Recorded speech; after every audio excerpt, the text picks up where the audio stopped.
Hello, this is Daniel Mart, and today I'm going to be doing another review.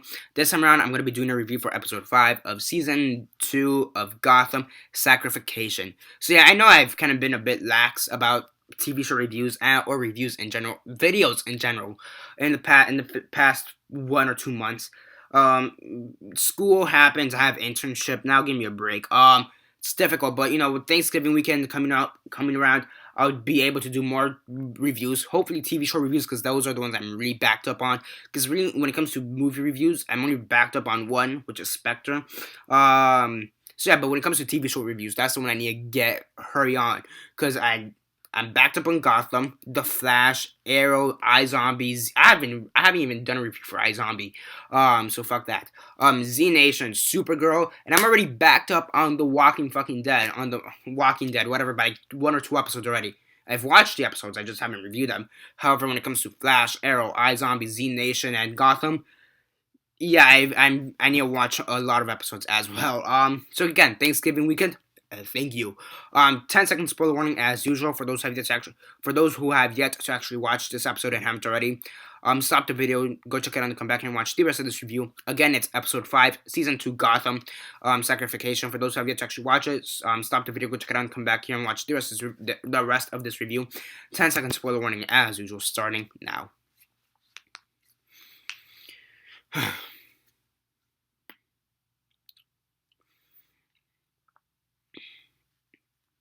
Okay, so 10 seconds are up. So for those who have yet to actually watch the episode and haven't already, please do comment down below or be messaging me. Then I gave you fair warning, because as usual,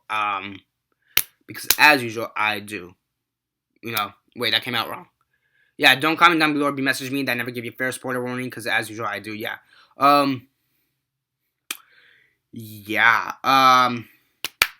So basically here you have the deal with Galavan and Penguin. They're still trying to figure out themselves, if you know what I mean. Their relationship in a sense. And yeah, basically Cobblepot in this episode, he enlists the help of the Pike brothers.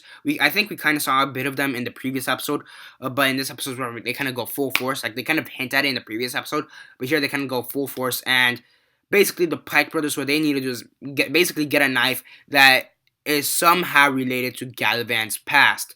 And yeah, and I do like the way how they kind of described it. I don't know if it's the same thing in the comics. I'm not sure, because I thought Theo Galavan was an original character from what I've heard, but I'm not sure if there's some kind of similar thing in the comics. Maybe Court of Owls type of shit. But basically, Galavan's past is basically revealed, or his family lineage. Basically, it's the knife. The story goes like this. Basically, Cobblepot discovers the knife. He takes it to this not witch, but like this median, like a crystal ball type of people, a fortune teller basically. And story goes that in the 19th century, it was used by Jonathan Wayne, which is one of Bruce's ancestors, and it was used to punish Caleb Dumas, because he allegedly had he sexually abused Celestia Wayne. By the way, I'm reading this right now because I can't remember the full, I'm sorry, 100%, which is Jonathan's sister. After then, the Waynes basically erased any of the Dumas name and history. Any streets named after them or renamed. Any buildings named after them was renamed. Everything was renamed. Anything Dumas was renamed, and they were kicked out of Gotham basically. And any surviving members were exiled as a punishment. They at some point changed their last name to Galavan, leading their descendants, which is now Theo and Tabitha. And now they seek revenge on the Waynes. The last Wayne being Bruce Wayne. And they want to kill him. So yeah. Cobblepot, really smart and calculating, manipulative, just the way he is, uses this information against Theo and is now blackmailing Theo to free his mother. So yeah, and then again the Pike brothers. This is more like here's the thing. These last 4 or 5 since the season began, since season 2 began, they've been calling this the Rise of the Villains, and then the episode name. So yeah, So it's like Rise of the Villains, damned if you do, Rise of the Villains, knock knock, Rise of the Villains, The Last Laugh, Rise of the Villains, Strike Force, Rise of the Villains, Sacrification. Um, so yeah, and I think this episode really embodies, is like really pushes it, like Rise of the Villains, because here you mostly focus on the villains. I mean, you do get some stuff with the heroes, Gordon, Barnes, and the Strike Force, and what's Bullock. You do get some stuff, but that's more towards the end, and that's when they're going at a shootout between Firefly, which is the Pike's sister. Basically, the Pikes, they abuse their sister, or the female that's with them. I believe they say it's a sister or maybe a cousin. They call her sister, but it seems more like a cousin. It doesn't really seem like blood, in my opinion. But I don't know if that's how it is in the comics again. Because I've read Batman, I just have not.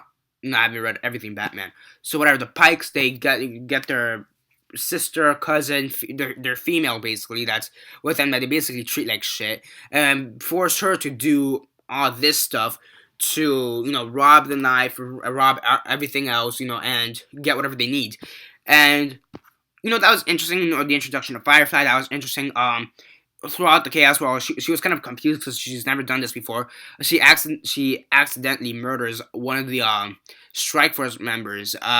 He gets burned he savagely gets burned. And again, in her confusion, she's with flamethrower. She doesn't know what to do, so she's kind of confused. Accidentally burns one of them. He dies about like a couple hours later the next day. And yeah, and then you also have Theo, who at the beginning of the episode, he came to Gordon saying that, look, listen, we both know we're high leading figures of the community of Gotham. You're a high, well-known, respected officer who's trying to take down everything evil in this town, and I'm a high, respected millionaire. I'm a rich person. I'm aristocrat who's lately been doing a lot of good for the community.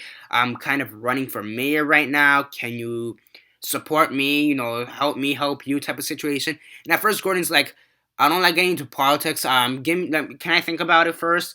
And it's kind of interesting because Gordon's trying to get rid of evil, and yeah, at the same time he has his deals with Penguin, and right now he's talking to the devil, so to speak. So yeah, so Galavan, he's like, okay, sure, knowing that he'll eventually come around. And at the end of the episode, Theo and Gordon talk again. He's like, I'm gonna support your campaign as long as you support what I do to help, and me, help me help you against situation. They're like, okay, sure. Gordon's supporting Galavan. So yeah, again, Rise of the Villains. I think it really does put an emphasis on this episode more than any of the previous episodes. And I haven't seen anything past episode 5, by the way. I know 6, 7, and 8 have been released since I last stopped watching it. So yeah, overall though, it's a pretty good episode. Rise of the Villains, really interesting in my opinion. I really did enjoy it. Overall, pretty good. It's pretty good. The action scenes, you do get a bit of Selena Kyle in there with Firefly. That was pretty interesting and pretty cool to see. Yeah.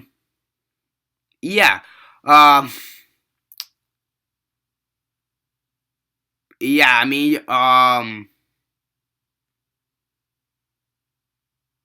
yeah, I'm sorry, I was thinking for a second. Uh,